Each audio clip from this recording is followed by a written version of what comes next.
नमस्कार, स्वागत है आप सभी का। मैं हूं आपके साथ मनु तेवतिया। शुरुआत करते हैं बुलेटिन की बड़ी खबर के साथ। बागपत से हमें मिल रही है डेड बॉडी लेकर आ रही एम्बुलेंस हादसे का शिकार हो गई है।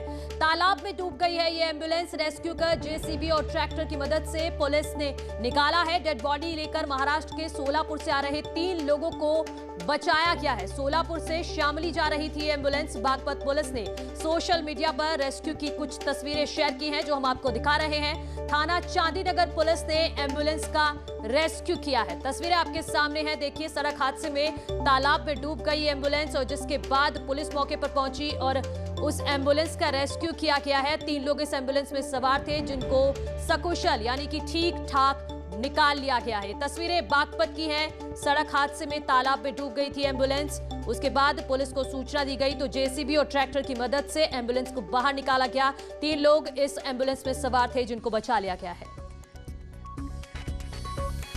आगे बढ़ते हैं। आगरा में एक अधेड़ ने कलेक्ट्रेट परिसर में खुद को आग लगाकर आत्महत्या करने की कोशिश की है जिससे वहां हड़कंप मच गया है। मौके पर मौजूद लोगों ने तुरंत ही आग पर काबू पाया और उसकी जान बचाई। पीड़ित का आरोप है कि इलाके के दबंग उसकी बहन के साथ छेड़छाड़ करते हैं और पुलिस भी उनके खिलाफ कार्रवाई नहीं कर रही है, जिससे परेशान होकर उसने ये कदम उठाया। वहीं पीड़ित की बहन का एक वीडियो सामने आया है जिसमें वो छेड़खानी की बात से इनकार कर रही है। साथ ही कहा है कि उसका भाई मानसिक विक्षिप्त है और नशे का आदी है। फिलहाल पुलिस ने पूरे मामले की जांच शुरू कर दी है। पूछताछ में उसने बताया कि उसकी सिस्टर को कोई लड़का परेशान कर रहा है और पुलिस कार्रवाई नहीं कर रही है, जिससे परेशान होकर उसने ऐसा किया है। जो प्रिलिमिनरी छानबीन अभी की गई और उसकी सिस्टर से थाना प्रभारी के द्वारा बातचीत की गई है। अमित के सिस्टर ने ये बताया है कि ये लड़का अमित जो कोई काम धंधा नहीं करता है और घर में अपनी मदर और सिस्टर से झगड़ा करता है। कल रात में भी कोई झगड़ा किया है और उसके बाद किन परिस्थितियों में ये कदम उसने उठाया है, पूरी डिटेल जो है छानबीन एएसपी हरिपर्वत को बताया गया है। और ज्यादा जानकारी के साथ हमारे सहयोगी आरिफ हमारे साथ जुड़ गए हैं। आरिफ, आप बताइए क्या मामला है, क्योंकि जो ये आरोप लगा रहा है बहन इनकार कर रही है उन्हीं आरोपों से। देखिए मनु, इस पूरे मामले की पुलिस ने तफ्तीश कर ली है। पुलिस अब आकर इस निष्कर्ष पर निकली है कि ये जो शख्स है जिसने आग लगाने का प्रयास किया था और खुद को आत्महत्या की कोशिश की थी, ये मानसिक रूप से थोड़ा विक्षिप्त भी है, पूरी तरह से बेरोजगार है, शराब का आदी है और तरह तरह के नशे भी करता है। जिस तरह से जो आरोप लगा रहा था कि बहन के साथ छेड़खानी होती है और बहन ने साफ तौर पर मना कर दिया, इस तरह की कोई वारदात नहीं है, हमारा भाई कोई काम नहीं करता, कोई धंधा नहीं करता, कोई कमाई का उसके जरिया नहीं है, इस तरह की हरकत करता रहता है। तो कुल मिलाकर ये है, पुलिस की तफ्तीश में ये निकल कर आ रहा है ये इस युवक के साथ कोई घटना नहीं हुई, सिर्फ बिल्कुल। बहुत शुक्रिया आपका तमाम जानकारी के लिए आरिफ।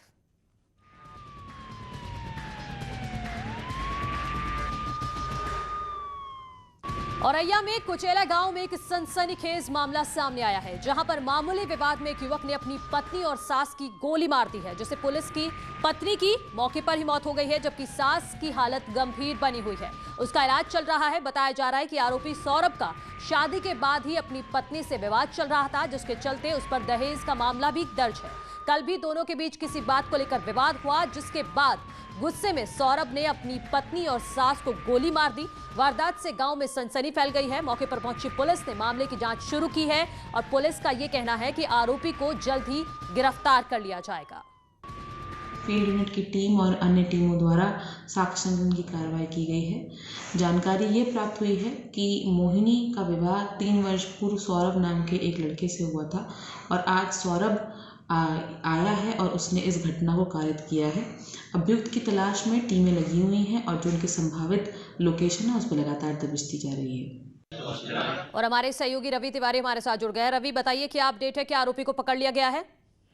देखिए, मैं आपको बता दूं, अभी जो घटना हुई है, अभी आरोपी भी फरार है। एसपी अपर्णा गौतम ने मौके पर पहुंचकर टीम का गठन किया है और उनका कहना है कि 24 घंटे के अंदर अपराधी को पकड़ लिया जाएगा। लेकिन सबसे बड़ा सवाल ये है कि जो घटना हुई है इसमें जो आरोपी सौरभ है उसकी पत्नी मोहिनी की तो पहले ही मौत हो चुकी थी और अभी भी जो सास शारदा है सैफे मेडिकल कॉलेज में वो भर्ती हैं। एसपी का कहना है कि उनकी भी हालत अभी सीरियस बनी हुई है। फिलहाल अभी आरोपी पुलिस की पकड़ में नहीं है। बिल्कुल, बहुत शुक्रिया आपका तमाम जानकारी के लिए रवि। गाजियाबाद के कौशाम्बी में शिवालिक टावर में रहने वाले एक सीबीआई अधिकारी के घर पर सीबीआई ने ही छापा मार दिया। सूत्रों के मुताबिक भ्रष्टाचार से जुड़े मामले को लेकर यह छापा मारा गया है और आरोपी अधिकारी आर.के. ऋषि से पूछताछ भी की गई है। आरोपी अधिकारी सीबीआई अकेडमी गाजियाबाद में डीएसपी के पद पर तैनात है, जबकि छापा दिल्ली की सीबीआई टीम ने मारा है। तो बड़ी खबर इस वक्त की हम आपको बता रहे हैं, सीबीआई के एक अधिकारी के घर पर सीबीआई ने ही छापा मारा है। भ्रष्टाचार के मामले में यह छापा मारा गया है।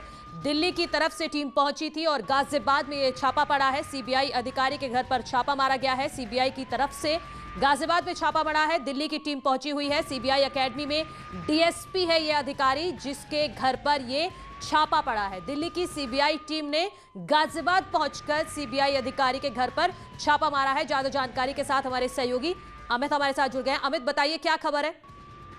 जी, आपको बताना चाहूंगा, आज सुबह 2 बजे तकरीबन सीबीआई की टीम आई थी 5 गाड़ियों में सवार होकर गाजियाबाद के कौशाम्बी इलाके में। यहाँ पर उन्होंने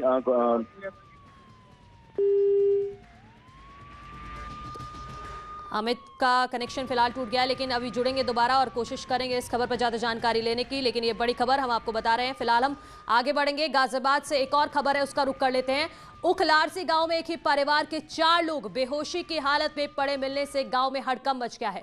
पड़ोसियों ने पुलिस को सूचना दी, जिसके बाद पुलिस ने सभी को अस्पताल में भर्ती कराया है। लेकिन इलाज के दौरान एक बच्चे की जान चली गई है, जिसके बाद पूरे गांव में दहशत फैल गई। घटना के बाद फोरेंसिक और खाद्य विभाग की टीम ने मौके पर पहुंचकर जांच शुरू की है। शुरुआती जांच में फूड पॉइजनिंग का मामला बताया जा रहा है। पीड़ितों के मुताबिक देर रात सभी ने एक होटल में खाना खाया था। फिलहाल पुलिस ने मामले की जांच शुरू कर दी है। आरसी में एक सूचना मिली थी, रामपाल और उसके परिवार में 3 लोग और हैं, तो सभी लोग बीमार हैं। उसमें से कुणाल जो 12 वर्षीय उसका पुत्र है, उसकी डेथ हो गई है। तो इसमें कई कारणों की हम लोग जांच कर रहे हैं। हो सकता है फूड पॉइजनिंग हो, क्योंकि ऐसे उन्होंने बताया कि रात में एक जगह से खाना लाए थे। उसको खाने के कुछ समय बाद 1.5-2 घंटे बाद ये लोग हल्का फुल्का उन्होंने अनईजीनेस फील की। तो उस चीज़ को भी हम देख रहे हैं और बाकी अन्य पहलुओं पर भी जाँच कर रहे हैं। अमित हमारे सहयोगी हमारे साथ जुड़ गया है। अमित, क्या फूड पॉइजनिंग के एंगल पर पुलिस जांच कर रही है? और ये भी बताइए कि कहां से खाया था इन लोगों ने खाना? जी, आपको बताना चाहूंगा, ये परिवार पूरा जो रहता है मुरादनगर थाना क्षेत्र में, कल देर रात ये घर इलाके के एक होटल से खाना लेकर आए थे और चारों ने मिलकर खाना खाया, जिसके बाद इन तीनों की तबीयत बिगड़ने लगी और सुबह भी ये बेहोश की अवस्था में वहां पर मिले, जिसकी सूचना पड़ोसी ने तुरंत पुलिस को दी। मौके पर पहुंची पुलिस पड़ोसियों की सहायता से इन्हें अस्पताल ले गई, जहाँ एक 12 साल के बच्चे कुणाल की इलाज के दौरान मौत भी हो गई।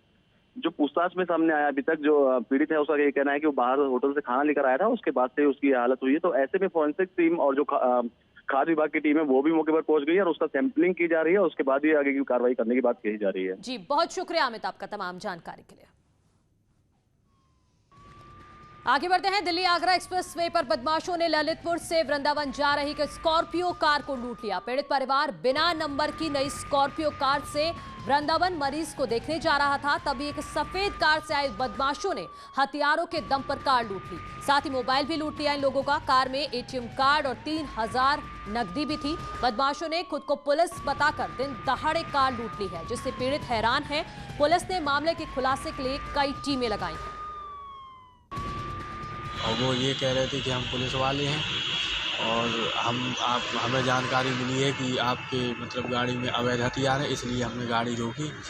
रोकने के बाद उन्होंने पहले चेकिंग करी, कागज़ गाड़ी के पूरे देखे और फिर इसके बाद उन्होंने जो उनके साथ चौथा बंदा था वो मतलब अपनी जिस गाड़ी से उन्होंने ओवरटेक किया था उस गाड़ी में गए और उन्होंने वहाँ से 3 कट्टे लाकर हम लोगों को अड़ा दिए। बोल रहे थे कि अगर आपको जान प्यारी है तो ये गाड़ी छोड़ दीजिए। ठीक बस अड्डे के सामने एक गाड़ी इनको ओवरटेक की कार और उससे 3 आदमी निकले और इनसे कहा कि ज़रा कागज़ आप दिखाइए, आपकी गाड़ी में नंबर नहीं है। और जब इन्होंने गाड़ी रोक के और कागज़ वागज़ पहले चेकिंग का उन लोगों ने किया, उसके बाद इनको वेपन्स दिखाए। वेपन्स दिखाने पे ये लोग सब भाग खड़े हुए और इनसे गाड़ी और इनका मोबाइल सुमित का ले लिए। गाड़ी में इनके 3000 कैश भी बताया जा रहा है और एटीएम कार्ड और आधार कार्ड, और गाड़ी लेके आगे वृंदावन और छाता की तरफ निकल गए।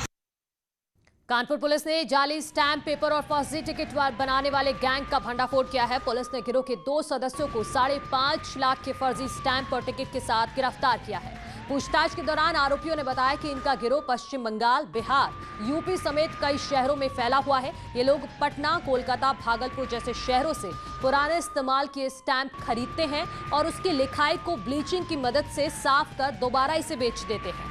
दोनों आरोपियों के पास से स्टैंप वेंडर्स का लाइसेंस मिला है। गिरोह के बाकी सदस्यों की तलाश पुलिस कर रही है। ये दोनों रजिस्टर्ड स्टैंप विक्रेता हैं, जिसकी आड़ में ये कलकत्ता से और भागलपुर से इन जगहों से ये लोग फर्जी स्टैंप पेपर और जो ब्लीच स्टैंप पेपर्स हैं, जिसपे ऑलरेडी पहले एग्रीमेंट्स लिखे गए या रजिस्ट्रीज हुई या किसी और चीज़ में इस्तेमाल हुए हैं, उनके ऊपर वाले अक्षर मिटा के उसको रीयूज़ कर रहे हैं। और इसके अलावा जो जुडिशियल स्टैंप्स है, टिकट्स हैं इनके पास, वो टोटली फर्जी है, वो किसी सिक्योरिटी प्रेस से जारी नहीं हुई। बलरामपुर से बड़ी खबर आ रही है। यहां साइड न देने पर ट्रक चालक को बाइक सवार युवक ने चाकू मारकर घायल कर दिया है। घायल ड्राइवर को अस्पताल में भर्ती कराया गया है, जहां उसकी हालत गंभीर बनी हुई है। हमलावर युवक को पुलिस ने गिरफ्तार कर लिया है। घटना पचपेड़वा थाना क्षेत्र के गणेशपुर की है। मेरठ में पुलिस और पशु तस्करों के बीच मुठभेड़ में एक पशु तस्कर गोली लगने से घायल हो गया है, जबकि दूसरा आरोपी मौके से फरार हो गया। घायल आरोपी रिजवार को पुलिस ने इलाज के लिए अस्पताल में भर्ती कराया है। उसके पास से अवैध हथियार और बिना नंबर की एक कार भी बरामद की गई है। साथ ही पशु बांधने की रस्सी और डंडे भी बरामद किए गए हैं। आरोपी रिजवान पर करीब 2 दर्जन केस दर्ज हैं। पुलिस लंबे समय से इस आरोपी की तलाश कर रही थी। प्राप्त करते ही तत्काल पुलिस के द्वारा घेराबंदी शुरू की गई। घेराबंदी में इन कुख्यात पशु चोरों के द्वारा पुलिस पार्टी पर जान से मारने की नीयत से फायरिंग की गई। आत्मरक्षा के हेतु पुलिस के द्वारा भी इनके ऊपर फायरिंग की गई, जिसमें एक व्यक्ति जिसका नाम रिजवान पुत्र दिलशाद है, इसके पांव में गोली लगी। तत्काल इसको उचित उपचार हेतु अस्पताल में भर्ती करवाया गया। दूसरा शातिर पशु चोर जिसका नाम एहसान हकला है, वो भागने में कामयाब हुआ, लेकिन इसकी धरपकड़ के लिए लगातार दबिश जारी है। जो व्यक्ति गिरफ्तार किया गया है, इसके विरुद्ध उचित वैधानिक कार्रवाई की जा रही है। शाहजहांपुर में पुलिस ने अवैध शराब के खिलाफ ऑपरेशन क्लीन चलाते हुए 55 कारोबारियों को गिरफ्तार किया है। पुलिस ने उनके पास से 800 लीटर अवैध शराब बरामद की है। साथ ही करीब 1500 लीटर लहन और दर्जन भर भट्टियां भी नष्ट की हैं। पुलिस प्रदेश के कई जिलों में जहरीली शराब से मौतों के बाद से ही अवैध शराब बेचने वालों के खिलाफ अभियान चला रही है। इस सिलसिले में 55 व्यक्ति गिरफ्तार किए गए हैं, जिनसे जो है लगभग 800 लीटर शराब बरामद हुई है, देसी शराब, जो गाँव में ही निष्कर्षण इसका करते हैं, और करीब 1500 लीटर लहन नष्ट की गई है। वाराणसी में पुलिस ने नशे के बड़े कारोबार का खुलासा किया है। यहां चेकिंग के दौरान पुलिस ने करीब 38.5 क्विंटल गांजा बरामद किया है। गांजे की एक खेप जौनपुर जा रही थी। तस्कर उस वक्त पकड़े गए जब डीआरआई की टीम मुखबिर की सूचना पर हाईवे पर वाहन चेकिंग कर रही थी। तभी हाईवे पर एक संदिग्ध ट्रक को रोका, जिसमें गांजा भरा हुआ था। तुरंत ही 2 तस्करों को गिरफ्तार कर लिया गया। बरामद गांजे की कीमत करीब 5 करोड़ 75 लाख बताई जा रही है। इन आरोपियों के तार ओडिशा और आंध्र प्रदेश के नक्स एरिया रहने वाले गांजा तस्करों से बताए जा रहे हैं, जो गांजे की सप्लाई पूरे देश में करते हैं। सूत्रों के मुताबिक इसमें जौनपुर और प्रयागराज के कुछ सफेद पोश लोग भी शामिल हैं। फिलहाल पुलिस ने मामले की जांच शुरू कर दी है और जल्द ही बड़ा खुलासा करने की उम्मीद जताई है। इटावा के नखासा मोहाल इलाके में छेड़छाड़ के विरोध में 2 गुटों में विवाद हो गया। विवाद बढ़ने पर दबंगों ने दूसरे गुट के लोगों को पीटना शुरू कर दिया, जिसमें एक महिला समेत 3 लोग घायल हो गए। सभी घायलों को इलाज के लिए जिला अस्पताल में भर्ती कराया गया है। पीड़ितों ने बताया है कि आरोपी लगातार मोहल्ले की युवतियों से छेड़छाड़ करते हैं और विरोध करने पर मारपीट करते हैं। पुलिस ने पूरे मामले की जाँच शुरू कर दी है। हाँ, ये नखासा से मारपीट में, आपसी मारपीट में 3 लोग घायल अवस्था में आए हैं, जिनका प्राथमिक उपचार कर दिया गया है और उनका डॉक्टरी परीक्षण चल रहा है। सहारनपुर में कुतुबशेर इलाके के रहने वाले आशीष नाम के युवक के साथ ऑनलाइन ठगी का मामला सामने आया है। आशीष के मुताबिक खुद को देहरादून का आर्मी ऑफिसर बताने वाले एक व्यक्ति ने उसे कार बेचने की पेशकश की और उससे ऑनलाइन ही 43,000 रुपए का पेमेंट ले लिया। बाद में उसने पीड़ित के खाते से और भी रुपए उड़ा लिए। आरोपी ने गाड़ी के सभी दस्तावेज भी भेजे हैं। आरोपी लगातार पीड़ित को फोन कर पैसों की डिमांड कर रहा है, जिसके बाद पीड़ित ने एसपी सिटी से शिकायत के साथ ही साइबर सेल से भी इसकी शिकायत की है। कशिश कालरा। क्या हुआ आपके साथ? मेरे साथ गाड़ी लेने की बात हो रही थी, तो उसने मेरे साथ फ्रॉड कर दिया है, तो दोबारा पैसा मांग रहा है मेरे से। और गाड़ी का आपने कैसे खरीदी? ऑनलाइन खरीदी थी? गाड़ी ऑनलाइन खरीदी OLX से, पर गाड़ी नहीं यहाँ पहुँची नहीं है, तो वो पैसे की डिमांड करी जा रहा है। अब भी फ़ोन करी जा रहा है, 3 दिन से फ़ोन करी जा रहा है वो। अच्छा, आपने कितने पैसे उसके अकाउंट में डलवाए थे? 31,000। अच्छा, आपके बैंक अकाउंट से पैसे उड़ाए गए हैं? पैसे उड़ा लिए मेरे अकाउंट से, 14,000 उड़ा लिए उन्होंने मेरे अकाउंट से। कब की घटना है ये परसों की घटना है। संबंधित अधिकारियों को एप्लीकेशन रिपोर्ट वगैरह? हाँ, दे दिए सर। अच्छा, तुम क्या चाहते हो? मैं चाहता हूँ कि इसको कड़ी से कड़ी सज़ा हो और उसके खिलाफ़ कार्रवाई हो, और जो हो सकता है मेरे बैलेंस है मेरा मिल जाए तो बड़ी अच्छी बात होगी। नहीं, आपको क्या एक छोटा सा ब्रेक, जल्द लौट रहे हैं।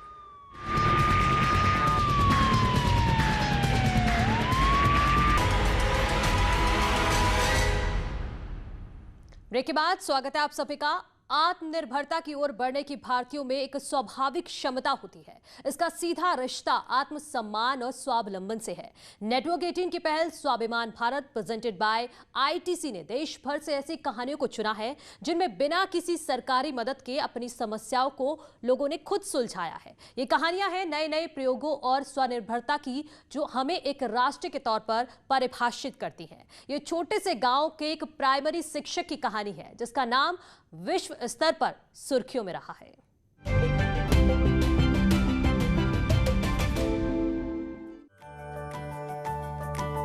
रंजीत सिंह डिसले महाराष्ट्र के सोलापुर जिले में एक छोटे से गांव में स्कूल शिक्षक है जिसकी आबादी 2000 से कम है। वो अपनी इंजीनियरिंग की पढ़ाई पूरी नहीं कर सके, फिर डिसले शिक्षक बनकर समुदाय की सेवा करने का फैसला किया।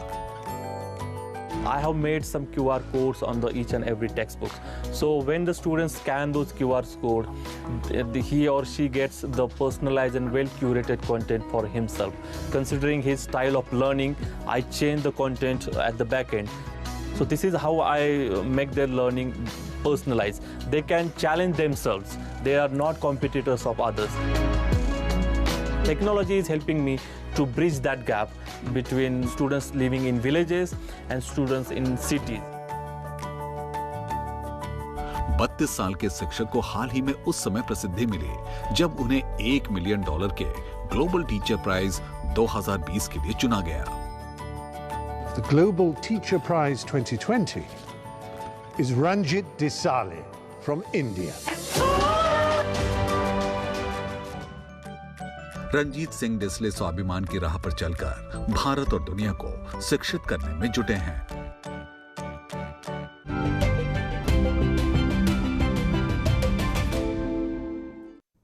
तो भारत से ऐसे ही सफलता की और कहानियां देखने के लिए बने रहे नेटवर्क 18 की खास पहल ITC प्रेजेंट्स स्वाभिमान भारत के साथ शिशु को सलाम। चलिए आगे बढ़ेंगे। कोविड-19 महामारी ने एक दूसरे पर निर्भरता की भावना को मजबूत किया है। इसी की बदौलत पूरा देश एकजुट होकर इस आपदा का मुकाबला कर रहा है। अब वैक्सीनेशन के ऐलान के बाद जरूरत है कि हम सब अपना सबसे बेहतर योगदान दें ताकि हम एक साथ इस वायरस को हराने की तरफ कदम बढ़ा सकें। नेटवर्क 18 इस मुहिम में हर कदम पर आपके साथ है।